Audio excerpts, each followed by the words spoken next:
Riveting content. Empowering your life. Welcome to the Sphere. This episode is sponsored by Houston Housewives of Finance. For more information on increasing your cash flow, becoming your own money manager, and to schedule your complimentary personal finance strategy, contact the Houston Housewives of Finance today at 1-844-700-4463. Elite Dental Wellness. At Elite Dental Wellness, Dr. Ashandra Batiste understands that one of the biggest obstacles is dental fear. The vision at Elite Dental Wellness is to ensure every patient is treated with respect, ultimate care, patience, and love. Call us today to make an appointment at area code 713-789-8680. Looking to advertise? Join the Sphere's vast demographic reach of thousands of people all over the world. Send an email today to advertise@thesphere.tv or call us at area code 832-772-7789.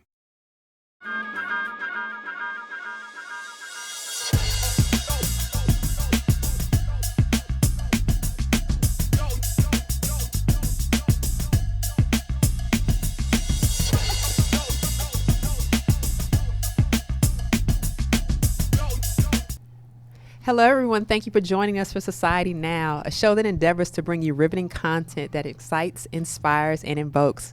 My name is Kira Laws, and you can follow me at Instagram at the Modern Day Cindy. And this is my beautiful co-host. See, I just love how she pumps me up every single time, and I'm going to let her every single time. Hey, everybody. My name is Allison Bullock. You can follow me on Instagram at Miranda Inc.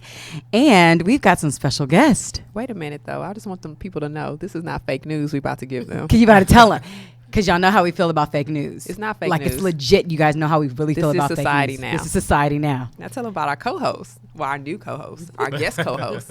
So we've got some amazing people here today. So now we're joined here today by two very special guests. Arjanelle Lewis, did I say that correct? You said it correctly. Yes, Thank with you. Phenomenal Pearls, and Stephen Carter with 100 Black Men.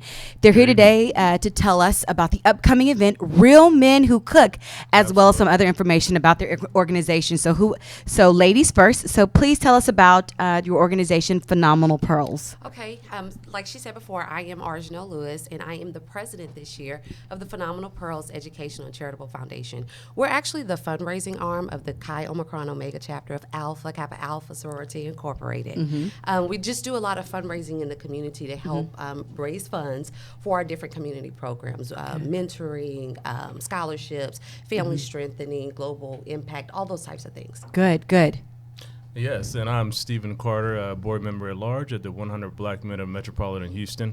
We are a mentoring organization founded out of New York in 1963, built on the principles of doing something for our community, giving back.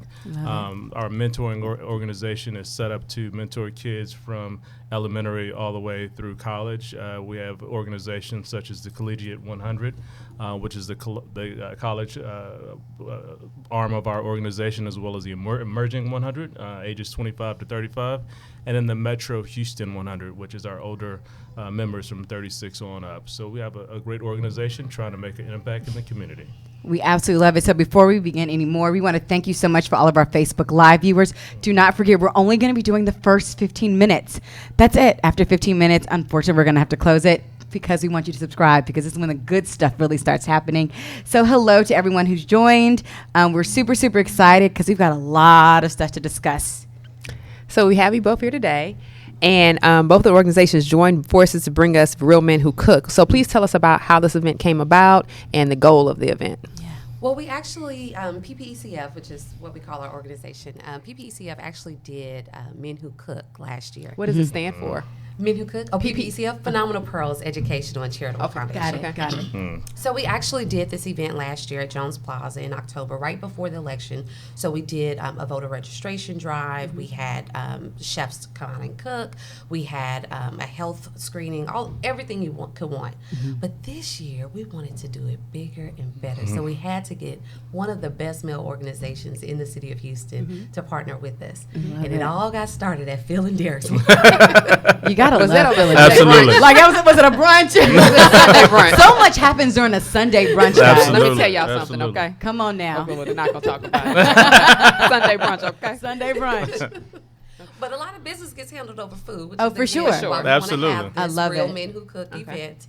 But we knew that with the powerhouse behind the 100 Black Men and the powerhouse behind not only our sorority but with our foundation, we knew that this would be a phenomenal event for the city of Houston. We love it. And I would love to hear why you guys wanted to join forces with them. I mean, just listen to Orjanelle. I'm just so flattered. She's so good at what she does. like, yeah, what no, she said. but she said. Whatever. No, she said. absolutely. No, obviously, we were very fortunate to have the AKAs approach us and want us to be a part of this event. We actually have been considering an event similar to that, but we were looking for the right time and the right place, and then the young ladies approached us on it, and we said a great event, two great organizations looking to do the same thing. We both have a scholarship fund that we're trying to fund and make a difference in the community.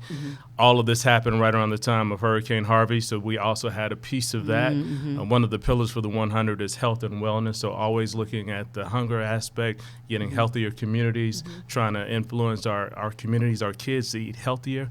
All of that So involved into important. this event. So we have so many outcomes that are going to come out of this event. That's awesome. Yeah. So I love that what y'all are doing. I think it's great that it's not just because most of organizations that do an event around food and or targeted at hunger is usually on World Hunger Day. So I love that it's not necessarily in October. I think it's taking it out of October and like pretty much saying it's more than just that day.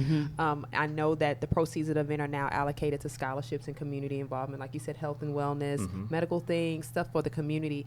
I wanted to know, are any of the proceeds going to be targeted toward areas that are considered food deserts here in Houston? So yes, and I'm happy that you asked that question. One of the things, and I see this sign every time I drive out I-10 and head towards San Antonio. 1 in 5 children suffers from childhood hunger, and that's been a big thing for us, especially as a sorority and of course a foundation, working to raise money to help to end childhood hunger. I think a lot of people know that a lot of news articles have been published recently about children not being able to afford school lunches or even the reduced Absolutely. lunches. Absolutely. And the city of Houston, HISD, has done a wonderful thing this year in with the devastation of Harvey.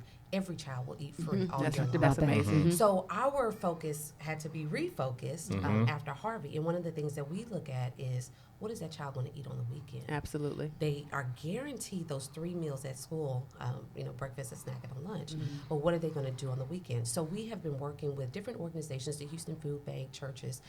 We actually just did a drive last month, and we packed backpacks full of food for the child to take home on the weekend.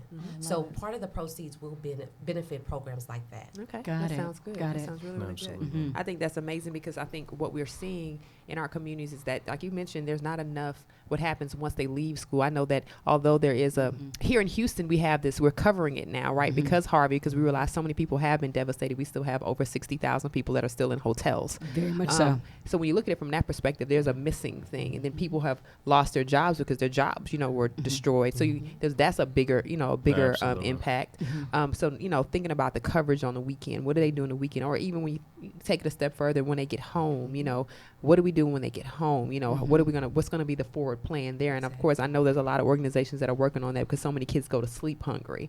So it's just it's great. I'm glad you guys are teaming up to have this discussion. Maybe from that, more initiatives and more joint functions or joint initiatives can come from this that will help, cover that gap as well as build towards scholarship and education and medical needs and health, because truth be told, if we don't take care of each other, who's going to take care of us? So I'm glad that these organizations are doing that. So shout out to you guys. I think it deserves a I clap. was thinking the same thing. Riveting content. Like seriously, because you guys are doing what we preach about all the time, what we talk about, which is like, what are you doing in your community? Like literally, what are you doing? Because a lot of people talk about it all day. Absolutely. But a lot of people, because it doesn't directly affect them, they don't think about the kids who want free lunch on the weekends. Because what happens on the weekends for you? you. We go to brunch. That's right. You That's see what right. I'm saying? Sunday brunch at We go to Philadelphia. Sunday brunch at Philadelphia. Or let's take it a step further. Some people have enough food in their homes that they have leftovers. That's Leftovers. That's right. That's And if you don't have leftovers in the week, you have no leftovers Right. on the Right. weekend. There is no such thing. Half the stuff you're throwing away. Because what? You don't want to eat that today. Or That's it's right. old. You have options. You have options. So, like, seriously, guys, what you guys are doing, we really hope other organizations partner with you guys. Absolutely. To do this, to expand this. Y'all, let's make this go viral. Yeah, Absolutely. Like, literally, let's Around make this the world and movement back, go right? viral. Because kids need to know about this, y'all, because people are starving, and starvation equals death. But you know what's so important. I just want to talk about the chronic hunger piece because I know you guys saw that on our flyer. So it's not as much about how there are kids that are hungry, obviously, but then there are those kids that in those food deserts that their food, their nutritional food, is a bag of chips and a Coke. Oh, yeah, absolutely. Because Or there's a no honey vegetables. bun, There's no produce whatever. there. So it's the chronic hunger piece, which absolutely. is where they're getting some kind of food. It's just not healthy, and so the outcomes of that are unhealthy. I mean, obviously, obesity, all those other things that are developing at a young age, but mentally. Sociology, it's affecting them in their classes, Big in time. their work, Big and what time. they're They don't have the doing. energy to even They're focus. stressed. They react by being violent in class. All of that, it comes from that feeling, Absolutely. that hunger feeling. So many more impacts. And to let's that. be clear, guys. The honey bun and getting soda, Yeah. soda pop, whatever you want to call it. Everybody calls it different things. Y'all, this stuff is addictive. So if you're feeding your child that at like 4, I know Yes. Kira likes Yes. to hop. Okay. At 4 and Yes. 5, and I'm not. Oh gosh, I got to be really careful. No, you don't have to I be have careful. seen people that have fed children, and I'm going to classify children as like 3, 2, and I'm hungry equals, well, I'm going to cut off a honey bun and I'm going to give you a fruit punch. Well, Right. this I'm not going to dilute it with water. I'm going to give you a full honey bun, a full honey bun. And Kira and I talked about this offline. Have you guys ever turned the back and look at the label? Well, look, Of sugar? Well, look, let me just This let me is just like say one of this, Kira's okay? like Look, passion and projects. I have a little person. That's my little person. She's so cute too. And y'all, my little She is person, cute. thank you. My little person goes to the doctor's office for a checkup. And this is unnerving to me. And when she does good on her shots, does she want a lollipop? No. I said she doesn't eat candy. She doesn't eat candy. Well, she's at the doctor's office. I don't understand why would you give her candy. And it's the psychology. Because it's That's right. what- That's it's so what they true. know. That's so but- true. But no, not even what they know. It's the psychology of we're going to give them something to appease them because whatever, whether they're Kids crying or equal not, candy. kids equal candy. But my child doesn't equal. She's never had cake. She's never had a cupcake. That whole give a kid a cupcake first birthday didn't I have remember it. that. You know what I mean? Like people were like, what? I'm like, she had fruit. You know what I mean? So because you can't want what you never had. Now does she know what it is? Just because she sees videos and stuff like that. But I feel like it's our responsibility to try to train them up as much as possible. Yes, she's going to have it eventually, but at 2 years old, no, not at 1, not at 2, and not at 3. I'm Sure, sorry, it's not sure. So acceptable. y'all, this is when it really gets good. But really quick, this portion of our show is sponsored by the one and only Houston Housewives of Finance. Did you know that only 4 states in the United States offer financial education? 33% or more than 77 million of Americans do not pay their bills on time. 39% of Americans carry credit card debt from month to month, and 39% of adults say they do not have enough in their savings. Do not become one of these statistics. Let Houston Housewives of Finance advise you on increasing your cash flow and becoming your own money manager by scheduling a complimentary personal financial strategy. Contact Houston Housewives of Finance today at 144-700-4463 or email them at info@houstonhousewivesoffinance.com. Ask how you can participate in a complimentary financial literacy workshop near you. Houston Housewives of Finance are the new face of the new age of financial services. Shout out to Houston Housewives of Finance. We absolutely love you so much. You guys, they are phenomenal. We're talking about health. We're talking about finances. Get your life together. Seriously, at this point, that's And what we're learn telling you to something. do. Get your And learn, life. like, seriously. Learn how to y'all, take care of your wallet. complimentary stuff. Most people say, I don't eat healthy because I can't afford it, but you haven't budgeted for that. Because if you have enough money to buy all this knick-knack stuff. If you have if enough you money could to buy a go- honey bun, girl, let's not go on there. okay. Girl. We're trying to keep I actually just had a talk about this subject with my cousin because she was at work and she called me on her break and she's at Wendy's. And I said, well, why didn't you just make yourself a sandwich? Why didn't you just make yourself lunch? Oh, I didn't have time for that. But you can't afford to eat out every day. And I love Wendy's. But the cost every day of eating people don't out, add you that could save up. so much money. No, I don't think people. They don't even add it up. They just don't really think about the repercussions of it down the line. I'm like, Sure. you're eating processed food. So yes, you can do it in moderation, but when you do it that frequently, you have to wonder at one point in your life when your body starts breaking down, what do you contribute it to? It's not always genetics, right? Yeah. That's Sometimes true. it's what you put Sometimes in your diabetes life. just That's right. pop That's up so on your true. chart. Yeah, because Right. because some things it's just not genetic, and I think some people just so and so reigns in my family, so I'm just gonna go with Like, it. don't But claim that. sometimes you can Be avoid proactive. stuff. Yeah. That's right. Exactly. Be Be proactive. proactive. Be That's right. proactive. So, well, in other news, a lot's been happening. What else has been happening? Tell me So, more. like specifically in Texas, I don't know if anybody's heard about the Texas shooting at the First Baptist Church in Sutherland Springs, leaving 26 dead. Well, that definitely happened. I think the young man's name was Devon Kelly. Was his name Devin Kelly or something like that? He was actually originally from Houston. He was a member of the U.S. Air Force. And the spokesperson said that he was actually a part of logistics readiness in the Air Force. Now, the interesting thing about this story is that from Houston, he moved to this small suburb outside of San Antonio because he got married, had a child. In 2012, he was arrested for 2 counts of assault on his spouse. And also some, child endangerment things, assault for the child. Now, him and the mother-in-law have been having issues with this, and they're, and the mother-in-law clearly doesn't really want this relationship happening. So what we're seeing yesterday, unfortunately, is his rage against the mother, the family, and everybody that was in the church. It was supposed to be, I guess, directly toward her, and that's what the family was saying, that they know that they had an ongoing beef, him and the mother-in-law, but nobody was, the church had 50 people in it, so 20, I'm saying, it was a small church, so it wasn't like it was packed to the brim, so it wasn't a mega church. So when you're spraying that type of rifle, and it was an assault rifle, the same rifle, well, let me not go there. Yeah. y'all. Oh, yeah. The same yeah, rifle yeah. that keeps popping up in all of these incidents is the same rifle that was shot yesterday. So when we think about that, and we think about when he went and bought the rifle a few years ago, he actually said he had never had any criminal background issues, and he did. And there is no check, and that's part of the whole thing with the gun laws. Like they want more checks, they want more strenuous, a waiting period and stuff like that, but we're not getting that. So when exactly in our country are we going to see more regulation on this guns? Like, because he bought it from Academy. He bought the gun from Academy. That's scary to me because Academy's down the street, and anybody can walk in there and buy a gun.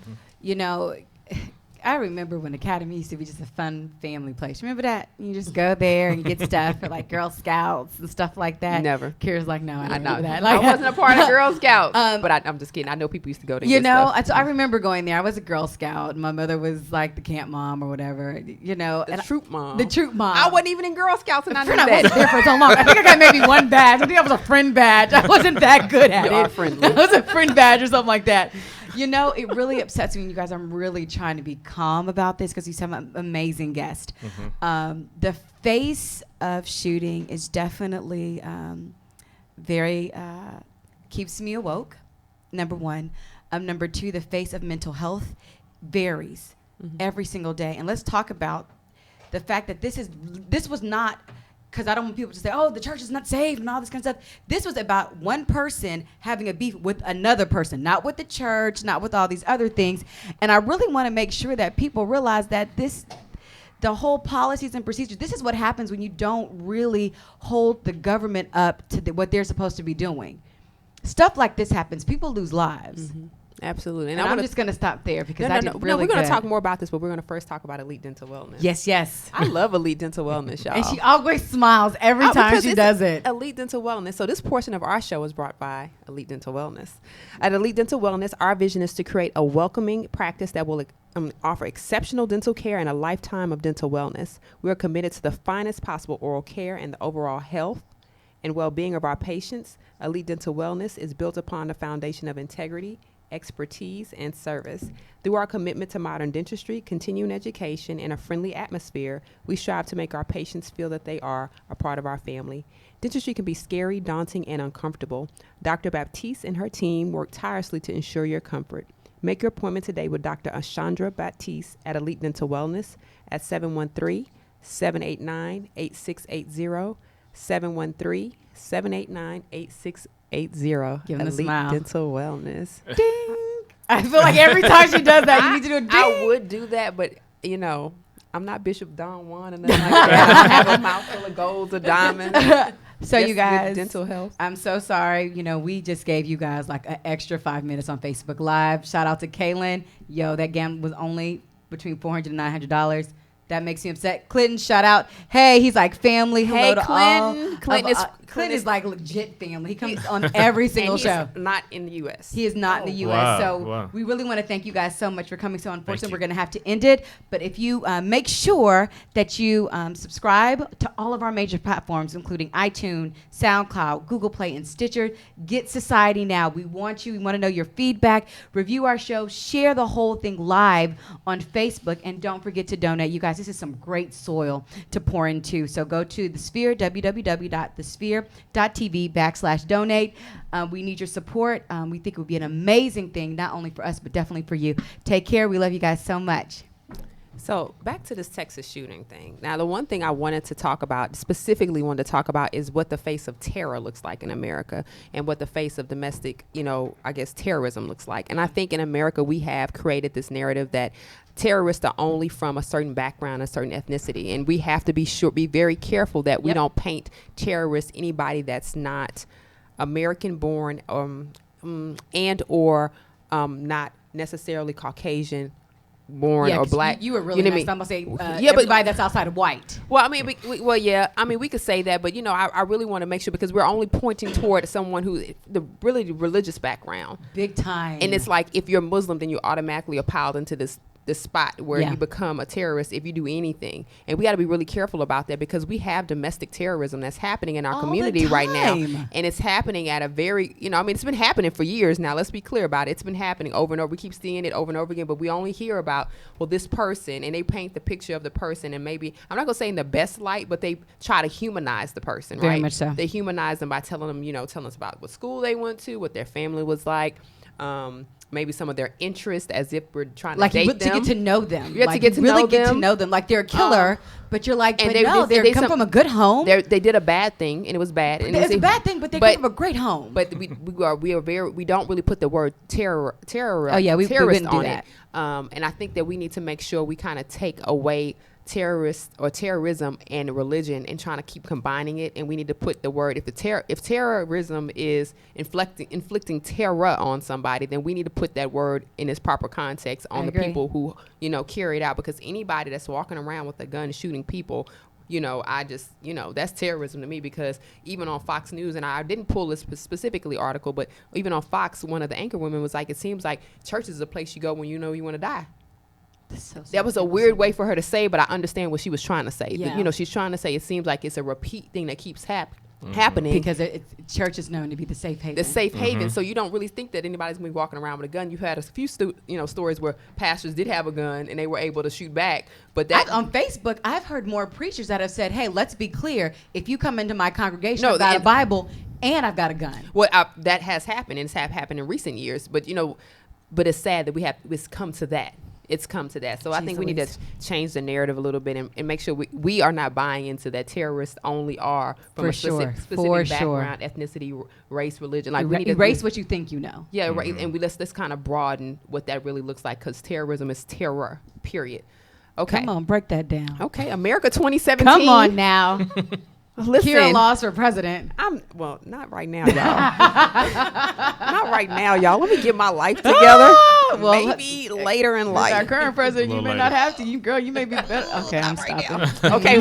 Okay, America 2017. There was a recent poll that was out, and 59% of Americans considered this the lowest point in U.S. history. You don't say. I think that they said it. sad. I mean, it's sad because people are really feeling that right now they're stressed out. They're worried about their jobs, their welfare, money, health care. 1 minute we have it. That was a win, because a lot of people didn't have it for many years, right? And then next minute we don't even know if we're going to have it again. And then, when you don't have it, you get penalized potentially, unless they qualify you as being so below the poverty marker that, That they waive it. And in the state that we live in, there is no Medicare benefit for those who aren't either pregnant or of a certain age. So you think about it from that perspective, there are people that really need this. So so a lot of people right now feel like we're at a really low point in history, and what could they do? Like, what are we doing? What are we doing to help boost or support. I know what you guys organizations are doing in terms of the community at large being active, but how do we,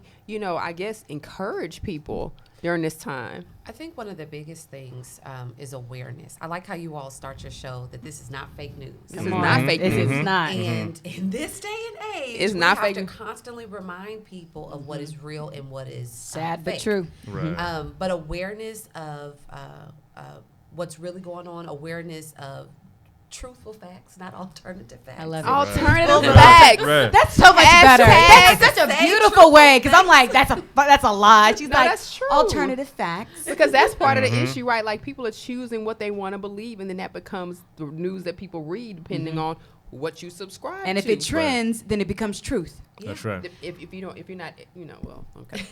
And what I'm also seeing is that people are not telling the whole story. Oh. Omission. They're telling portions of a story that make them look good or Exactly. make their person look good, but you have to tell the whole story. And that's with politics, that's with life. Tell the Absolutely. entire story so that people can have all of the information and let them make a decision from there where they're going to go. I think we saw it in the 2016 election. We weren't getting the full story on either candidate, and I think that that caused people to vote one way. Oh, I agree with you. I think, and I mean, just to kind of jump on that, I think the biggest issue was that we learned, and we talk about this all the time, but we learned how many people were just uneducated on facts in general. Right. We allowed a conversation about an email that was not about anything. It wasn't about anything detrimental to huge society. distraction. Yeah. Just about a server that wasn't authorized, but had nothing on it about anything negative, right? Make us believe that this particular candidate was a bad person versus the whole slew of stuff that was happening right in front of us, but we didn't see it because we were focused on this here. And I think that many Americans need to, I can use a refresher on con law. I know I need a refresher every day. You know what I'm saying? But, we need a refresher on government. Yes. We need Right, a refresher on right. government. We need a refresher on Civics. civics. Like, we need a refresher on what our rights are. We need to know what our rights are. We need to, because a lot of things that occurred, we actually had power. We just didn't use it. Yep. We did not use the power that's endowed to us Yep. to make change. We just kind of rolled with it. And I think if enough people would have said something about what they felt and they, kind of, rallied together on it, we probably would have seen different outcomes at different stages of what, over the past year. But that hasn't happened because we kind of, have settled in our content state.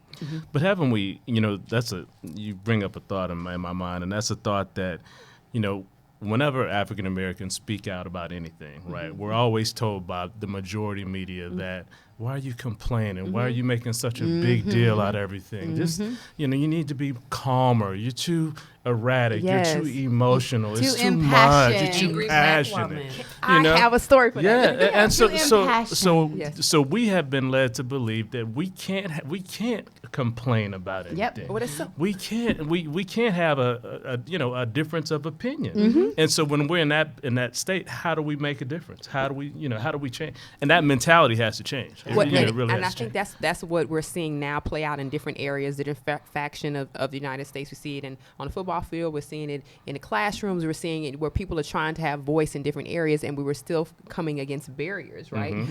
Where people are, I feel like it's so unfortunate that no matter what's said, it's always painted with such a negative brush. The strokes are very negative.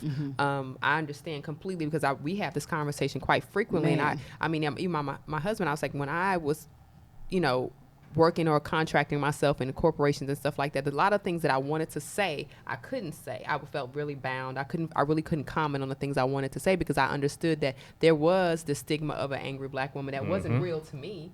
But I understand that to the people that, that look at me, I could be an angry black woman depending on if I had an opinion that differs from the majority. Exactly.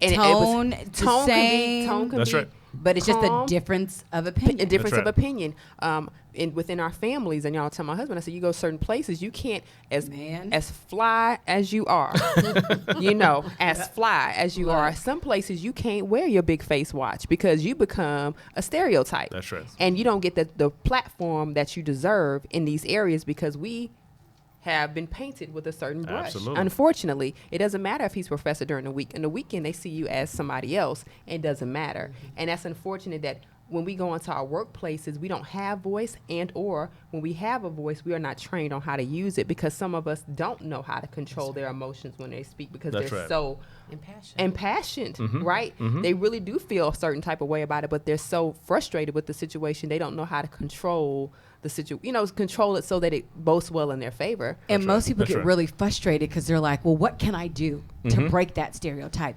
You are a walking billboard. So my mother used to always say, and it would irritate me when I was younger. She was like, Allison, when you walk out that door, know who you are, know who you're representing. You never know who's watching you. That's right. And I just remember, like, Mom, you're just really, my mom's a special, I love you, Mom, but she's a special woman. She's a special woman. And I remember I was at a gas station, and one of my mother's friends, I don't know why, she was like low-key stalking me, called my mother and was like, oh my gosh, I see Allison. Oh my gosh, she looks so nice. And my mom's like, see, I told you, you never know who's watching you. And it made me think about, we are literally representing, we are the brand of our people meaning Black people. Because oftentimes in the media, they portray us in not the most positive light. But should we care? But so that was going to be my next comment. I mean, because is it ever good enough? It's like what Jay-Z said. You better come through with Jay-Z. Oh, Jay, I mean, just break it down. It's like what Jay-Z said. Jay be coming with knowledge. He really does. You stealing y'all. Seriously, y'all, most rappers, while y'all keep on talking about it, they coming with they are coming with some truth. The story of OJ. He said he wasn't Blake. Look, I'm like, yes, you are, and you know now. Yeah, and guess what? He's still making money. Let's be real. But listen, but you still look all day at the end of the day. So you think that there's really no way to combat this? No, because this is the thing. We are so different. We're like a Crayola box, right? We're so different in our shades, our tones, our hair texture, that I think it confuses and baffles, because we can't be ourselves. Yeah. That's true. We can't be ourselves. When people try to be their natural self, it comes with a lot. It does. Depending on your environment. As a woman, it comes with a lot of like, okay, so what is, it comes to the answering a lot of questions. It puts you in very uncomfortable. So you changed your hair. Yeah, so what does that mean? What is that? I mean, for the fellas, I feel bad for them, because beard. Right. Because usually in other ethnic groups, they don't wear facial hair, not because they can't, but because it might not look as good on them. But it just happens to look good on our brothers. But it becomes a thing that is not accepted in the workforce, so now they have to decide who they want to be. Exactly. And that's unfortunate, because now we have to make a decision. Can we really be ourselves? Right, you're losing your independence. Yo, this show got real deep. I'm really hoping this. If you haven't subscribed, man, this needs to be on Facebook Live right here. That's why y'all missing it. Come on now, get it together. Get your life together. Because y'all ain't subscribed to this non-fake news platform. But seriously, we talk about this all the time, and I think I don't necessarily know if it's going to change. I believe it's going to change one day. I don't know how many more generations it's going to take to turn this thing. I agree. I don't know how many more generations it's going to take, but it has to change, because we're seeing. I feel like some of the things we're experiencing right now in our history, America 2017, is necessary to get the right conversation. Although it's hard to watch, and it's kind of like, why is this happening? I feel like some evils have to be revealed. That's right. For us to know who our real allies are. Oh, I agree. It has to. This has been a season of true exposure. Absolutely. And nobody's hiding. And everybody's being exposed. Everybody's being exposed, and I think through that, then the real conversations will be had in due time. I think that some of the things, I feel like we had a lot of fallen soldiers, but they had to fall, unfortunately. But to keep the right conversation going, because if they didn't fall, the conversation would have never happened, and we'll be sitting there still with blinders on, like, okay, we're still good. We're still good. So I think some things just have to happen. So I really wish we could get there faster, but we know the nature. It was too many of us, right? That's right. There's too many people in the world, and there's too many people in the United States for it. It's going to take a minute for this thing to cycle through. Hopefully, it happens before my grandkids get here. But however, I think it will. I really do. Well, America 2017. So let's talk about what's happening in Puerto Rico, y'all. Now, last week we're circling back. So last week we talked about how there was a contract, well, actually it was a couple of weeks ago, but a contract that was put out to rebuild the electrical, I can't think of the word. The grid, thank you, the electrical grid. And it was by this small company out of Montana, had no no experience Exactly. Of course not. rebuilding a whole island, let alone, a miniature municipality, right? That's right. And they got this contract for $300 million, Puerto Rico. First, they were like, okay, cool, because they needed the help. When you're like, okay, Yes. fine. You need help. But It's then like they a started yes, doing their we'll take it. research. They was like, no, this is not going to work for us. We want to cancel the contract. And they eventually was able to cancel the contract. Now, and it came with a lot because, of course, there was the mayor has her feelings because they had a really public battle with our president. With the president, not our, but the president, right? 'Cause it's their president too. Important correction. Important because I don't want anybody to think I don't know There you the go. difference. There you go. And now we're having this conversation with a month and a half later, and our current commander in chief is saying that he's agreeing to pay for 90% of the repairs in Puerto Rico. Again, this is almost so. I mean, I don't even know what the right terminology is, but again, he's agreeing to pay for the long-term rebuilding efforts of this community that is a part of the U.S. How do y'all feel about, or your thoughts about our response efforts in Puerto Rico? I know we had tremendous response efforts in Harvey. I think we led the call for response because we did a wonderful job just as Houstonians. Oh, yeah, right. We did an amazing job, and then of course shortly thereafter we had Hurricane Irma, and now we have Hurricane Maria, and it seemed like it was a triple threat. It was back to back to back, and it's a lot because it's all in one country, right? So this whole Puerto Rico thing is making me feel some type of way, y'all. Well, Kira, just to back up, so for Hurricane Harvey, our dear president wasn't the first one to fly down here. The reason why Harvey's efforts got pushed so hard, number one, because you had a mayor that said, hey, look, what we have will be depleted. We're going to need additional help from the government. Oh. We're going to need all these different things. I wasn't giving anybody an Oh, extra good. credit. Let's be clear about that. I was just saying, Dude, we just as because of Houstonians, we pretty much, Y'all- and we still doing it. And I've got to That's right. tell you, We're still- shout outs to Houston. Like We're y'all, still doing it. Celebrities, everybody's churches, different Yeah, organizations. Like absolutely. even with you guys, Relief Gang. have- Shout out to the Relief Gang. Gang, like Absolutely. seriously, have been pulling together. With President Trump like coming down, it's almost like thank you, but it's almost kind of like when you need $5 and you got to beg for it. You're like, man, I really need $5. Man, can I really have $5? Man, can I please have $5? And then like you're like, you going on to somebody else, and then they're like, hey, you take this $5. You're like, man, I didn't want the $5. Or they're like, I'll give you $5, but you owe me $6 back. Because that's not really a gift, right? Yeah, Yeah. it's a loan. Yeah. It's a loan. That's I'm what gonna he give wants you to do. $5, but you're gonna have to get on your knees. You're gonna have to gravel and beg That's it. and call me God almost in order for me to give it Is to it you. worth it? My know? family is from New Orleans, so we went through Katrina. We're from the lower 9. Woo, come on now. Yeah. So we went through Katrina. My grandparents alone lost 4 houses. Several family members lost houses, had to rebuild. Lived in Houston for a while. One of my cousins was in her senior year of high school and had to come to Houston for a semester until everything could get figured out in New Orleans. So I look at that and I think, didn't we learn our lesson? Didn't we learn our lesson about how we're building? Didn't we learn our lesson about how we're helping our citizens? Didn't we learn our lesson? And then we see Harvey and we see everyone come together. And I remember I made a Facebook post that said, okay, now I understand what Harvey was about. That was for everyone to see how everyone can work together. It was an example. It was a blueprint. That was the blueprint. No matter your color, no matter what, everybody came together. Everybody came together. And then Maria happened. And the crazy part is Puerto Rico has it bad, but the other islands have it bad. Oh, St. Yeah. Croix. Absolutely. But the issue with it, we're going to get into this in a minute, but the issue with it is how we view persons who don't necessarily are connected to another state. Right. Although we have U.S. territorial status, Yeah, we don't absolutely. view them as United States citizens. But let's get into this whole sponsorship real quick. So this portion of our show is sponsored by The Sphere. Whoop, whoop. Are you starting a business and looking for a place to advertise? Do you need to reach out to thousands of people across the world to build your brand or sell your product? If so, get your product placement and advertising needs handled right here at The Sphere. We offer a wide variety of content delivery platforms, including iTunes, Google Play, SoundCloud, YouTube, and Stitcher. Plus, we have a vast demographic reach within the United States, as well as modern countries across the globe. Our enriched content and inspiring dialogue, coupled with your strategic ad, is surely to hit the mark every time.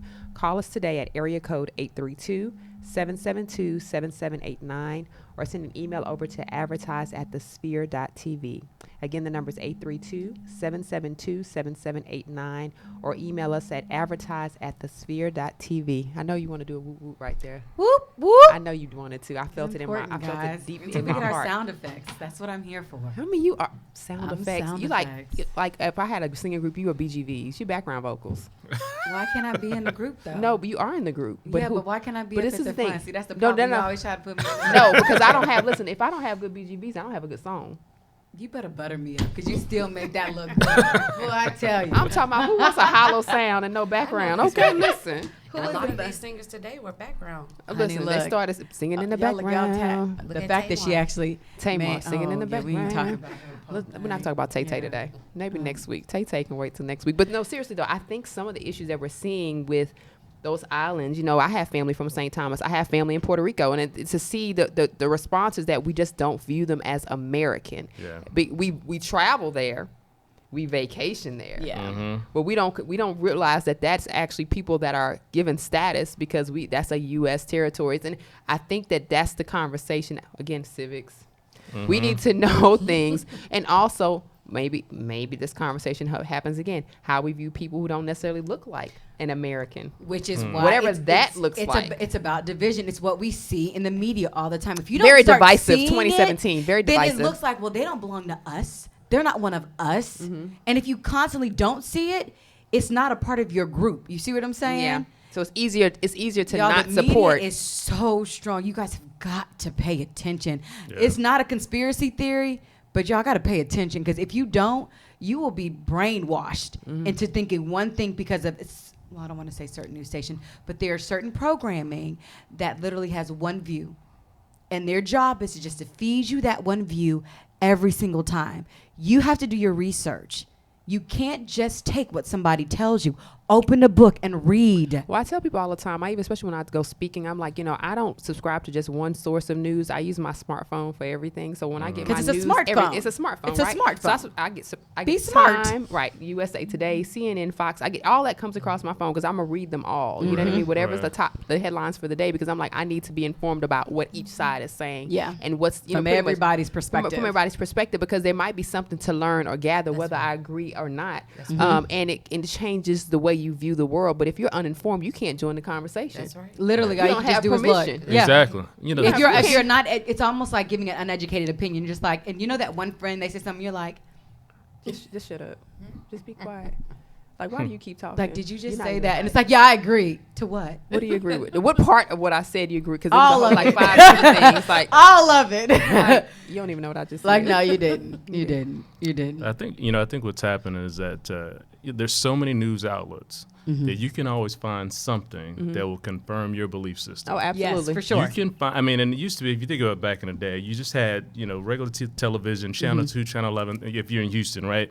Now we have satellite, stations, and Man. you have obviously podcasts and all these different areas. So no matter what your interest is, you can find something that validates your feeling, no matter how negative, evil, No, wrong seriously, it you may really be. can. You can find something to validate your position, and so they find truth in that. And I think that's where we are today. We're seeing so many people that are, I'm going to say, enraged and angry or have been angered in the past. It's easy for them to latch on to a campaign that, and I'm saying campaign as in general, nothing Yeah, political. for sure. A campaign that is launched at, like I said, affirming their beliefs, right? That's right. Affirming their beliefs in whatever they're seeing is kind of like, okay, well, that agrees with me, so I'm going to go ahead and join this particular group, and I'm going to go protest for this, and I'm going to go protest for that. And some of these protests are not being carried out for civil justice, right? They're carrying out for hate. You know what I mean? So we That's have right. to be really careful about what we're choosing to expose ourselves to. We have to stay educated. We have to be open-minded, because there is a conversation to be had on both sides, but you can't join the conversation if you're not informed. That's just my thought. That's I feel right. like you can come to the gunfight, but if you don't have the Like, right don't shoot. weapon, That's right. Like, you might get hurt. You might instead get of a hurt. gun, you bring a pencil. Like, Sit down and write. Yeah, because you're not ready. You're not ready. So with that in mind, talking about community. Yes. So there's so many challenges that we're seeing in our local and national news. How is it that your individual organizations are dealing with some of the challenges? Like, what is the conversation you're having, the dialogue when you meet younger Yes. people? the opportunity for mentorship. What's that conversation to bring the next generation, your generation, the next generation, whatever, into more informed awareness? Sure. So we have mentoring over a lifetime is kind of our motto, and what they see is what they'll be is what we stand for. Okay. I like that. So I like that. basically, what we try to do is portray an image, specifically to young boys of color, of what they can be. And so we have different organizations, or different opportunities for them to witness that. So, for instance, 2 weeks ago we had Mentoring to Medicine, which basically was an opportunity where we brought 15 physicians of color from MD Anderson and the Texas Medical Center area to speak to 250 kids about what it takes to be a physician, and to take away the stigma, demystify how difficult it is. 'Cause, some people, all they know is to be a teacher, right? Because their mom was a teacher and their mom's mom was a teacher, and being a physician or an attorney or whatever, it just seems not attainable. So that's what we do. This coming up weekend, we're doing something called Keeping Our Kids Out of the Criminal System. So we're literally bringing in law enforcement, judges around the community to talk to our young boys and say, here's what you do when you get stopped by the police. That's good. Here's what you do. We're walking them through that process, how you talk, how you interact. Here's how they view you. Here's what you do. So all of these different programs we do. We have a STEM program. I know you guys are going to talk about that in a little bit. Just different opportunities for them to get something that they're not getting at home or at school. And just trying to supplement that piece. And I think that's really, really good when you think about it from the perspective of, it's unfortunate that we have to have certain conversations to say, this is what you do if you ever get stopped. And it's because there's not an opportunity for you to explain sometimes what's happening in your life. There's an assumption there. Yep. Right. The opportunity is absent. The That's assumption right. is present. That's right. So being that the assumption is present, I'm glad that y'all are doing this. This is what happens, or this is what you do. Being do not more take proactive. it. Don't take your innocence for granted. Like they don't see you that way. So I think that's a really, really good thing that you guys are doing. What are you doing? So we, through the chapter, through the sorority, we also have another program called Ascend, where we do a lot of mentoring of both girls and boys in high school, and we're preparing them not only for college, but for the job force. How do you write a resume? A lot of people don't even know where to start with that. A manners and etiquette class. Oh, yeah. What do you do when you sit at the table? So now I'm going to put on my college recruiter hat. I'm a graduate of the Tuskegee University in Tuskegee, Alabama. And when Stephen mentions STEM, I just think straight back to college because I never knew. Like, I had heard of engineering. I'm from Houston, so I'd heard of engineering.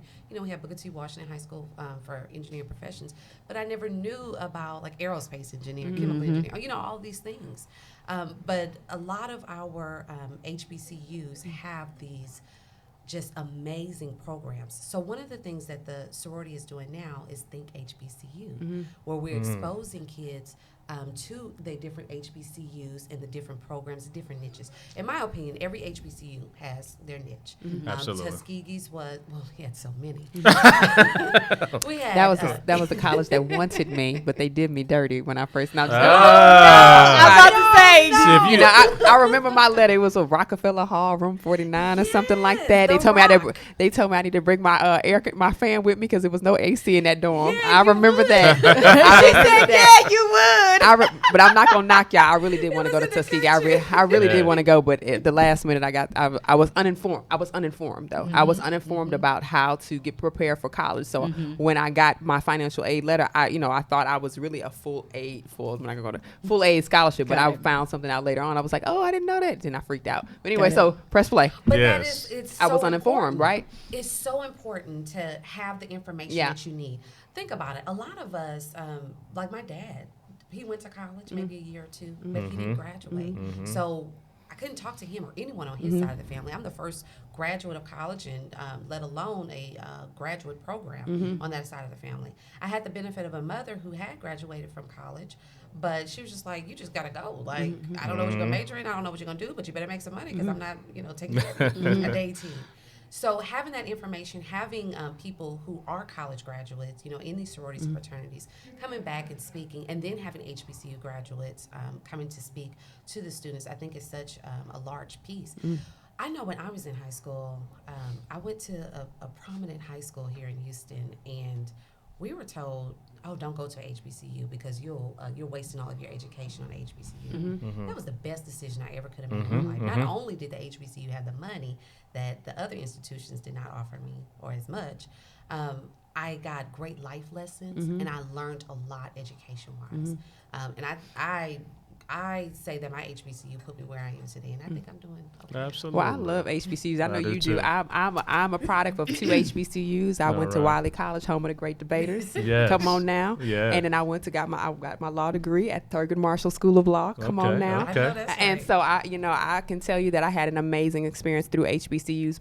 But I do know that there are a lot of persons that transition from high school to college.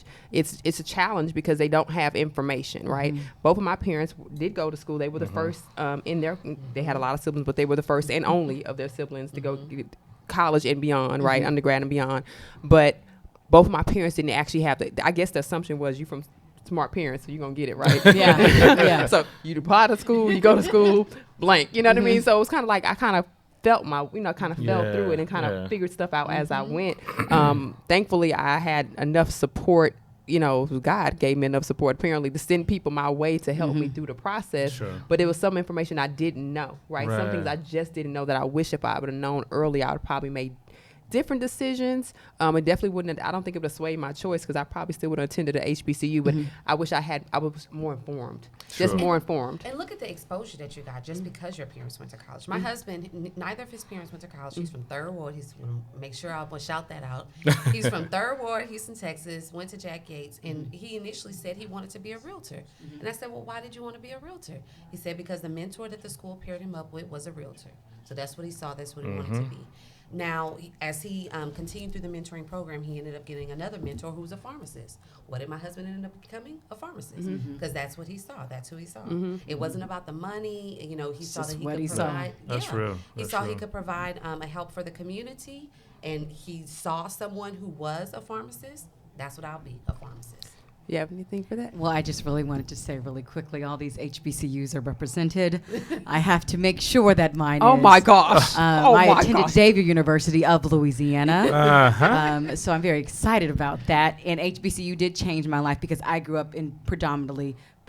Tell the truth and shame the devil. I grew up in predominantly white areas. Yes, you did. So- yes, you Yeah. did. So- Yes, you did. Yes. Going to an HBCU changed my life and changed my perspective because they weren't pushing HBCUs. Yeah. Everybody knew Yeah. about Spelman and Sure. everybody knew about Morehouse. That's it. You know what I mean? And so a lot of my friends, I think half of us went to HBCUs and the other half went to PWIs. And I think that, I worked at Texas. We have to tell people what PWI is. You can't predominantly white institutions. I worked at Texas Southern for nine years, and I started off as a recruiter. Then I ended up being over high school recruitment. And I remember talking to parents and students, and I'm like, people are really uninformed. And number one, I applaud both of you guys individually and your organizations because these are the things I would tell parents. I'm like, you guys have got to get involved. There's programs, number one, because let's be clear. I think a lot of people just talk about students that have been raised in certain areas that have been very undeveloped. But there are some students that were raised in great areas but are still so uninformed. That's right. They don't know, like that when you were talking about being stopped by a police. Some of they are clueless. Well, that goes with that. We talk about privilege all the time, but sometimes there's a privilege by being by being raised by parents who are very educated that you don't necessarily see things. You are That's literally right. you're like in a That's box. right. That's right. You Exactly. really are, and everybody thinks like, oh, well, you're black, you should know. No, And I'm not gonna lie, I love her. When Kira and I first became friends, we would have these general conversations. She's like, oh, well, you never did this. I was like, no. She's like, well, did you learn how to do your hair? I was like, oh no. In college, I would just come home and get my hair done. She would fly home. I would just go home and get my. She was like, you didn't do your own hair? I was like, no. And I remember the look on her face. Like what? I was like, I didn't learn how to do my own hair, low key. Until we became friends. So I was a late blossomer. And I think because I was so sheltered, my mother came from an area. My dad started college. He started at Southern, didn't finish. My mother, master's, blah, blah, blah, blah, blah, blah, very successful, all this stuff. But I was raised in such a box. I was so uninformed and I was so isolated and so kind of guarded. There was stuff I wasn't exposed to. So I couldn't even have conversation. Why? Because that wasn't my reality. So oftentimes when I loved working at TSU, because the first presentation I had, the girl at the front row at Jack Yates said, she said, "You didn't graduate from TSU, did you?" Turned her back to me and I was like, "Excuse me, sweetheart." She's just like, "I don't know." And then I realized, I'm like, number one, I'm not even being relatable. Because I'm being me, but I'm like, I need to be relatable. So I started talking about general things, like meeting people where they are. You see what I'm saying? The young lady ended up going to college, doing very, very well. But I'm just saying that I think sometimes you become so unattached, which is why I love our show. It brings you real things that are going on in a real world, having real conversations, because oftentimes people don't see a lot of the things that you think you see, because I was uninformed. I was so uninformed. When I talked to my mom as an adult, I'm like, "Mom, why didn't you expose this to me?" She's like, "For what?" And she's so like, for her, it was more important that you didn't know because she didn't want you to go she's down like, a path. "I was so overexposed. Right. I never wanted you to be exposed." I was like, "Yeah, but you could have helped a sister out because I was so blinded." Like my husband, I'm like, "Yo, I'm so like more urban than you." He's like, "Sweetheart, please don't ever say that again in your life." My husband graduated from Texas Southern University, and I'm like, we have these conversations. He's like, "Where I grew up, babe," he's like, "and where you grew up are just two total different." So like the dialogues that we have, I'm like, I'm so thankful. The path that I went, because I learned so many different sides and walked with so many different people. And let's be clear, because when I worked at Texas Southern University, I met a variety of different people. And we're about to wrap up. And I was about to go on my box. Can I make one point? Please. One point. Langston University, HBCU, and Shout Langston, out to the Oklahoma. round table at Shout out. HBCU. This is something Next time we amazing. have- No, isn't it? Though? Isn't this amazing? Coming with What do their they call shirts. that? This is The amazing. glow up. Is that still relevant? Oh, wow.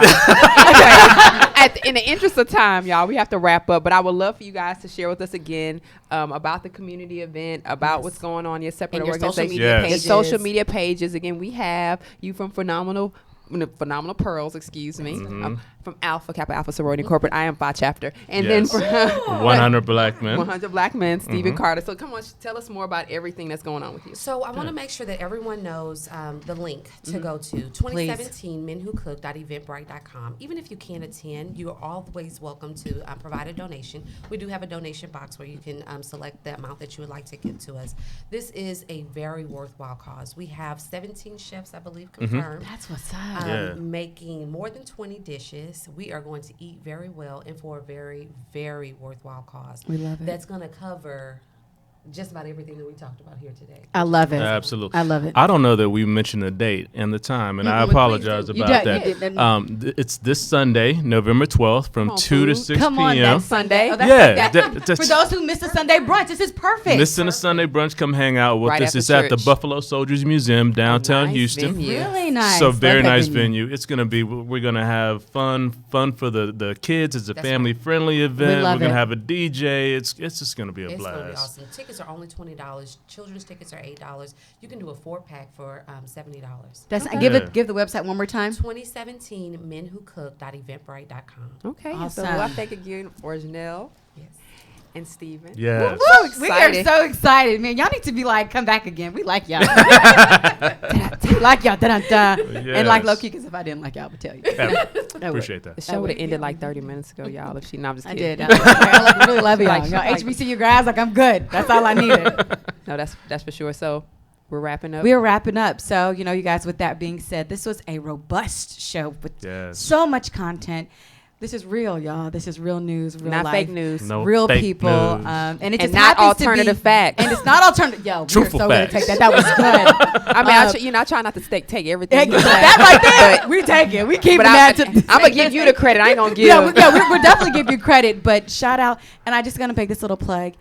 Y'all, for those people who are always talking about don't go to an HBCUs, please know that this is please. living proof Yes. that coming from an HBCU, Listen. being a product of an HBCU, honey, you don't come out just subpar. You come out excellent. Let's be clear. Absolutely. So with that being said, Listen, wait, I ain't gonna say it. you know she gonna plug Because we it. have to work twice as hard to get. Well, let me That's say, it. listen, Yeah. I'm not gonna Come go on, there. and at an HBCU they Come teach you on. that, and And- even at Xavier, because me and her go back and forth. So my name is Xavier. Allison Bullock. You can follow me on Xavier. Instagram at Miranda Inc. And I'm getting better with this whole Instagram thing. I'm like gonna post more. So I'm so gonna just request them because I have a couple people that have requested me that I'm gonna accept. So absolutely love you. Thank you guys for listening. And my name is Kira Laws. You can follow me at The Modern Day Cindy on Instagram.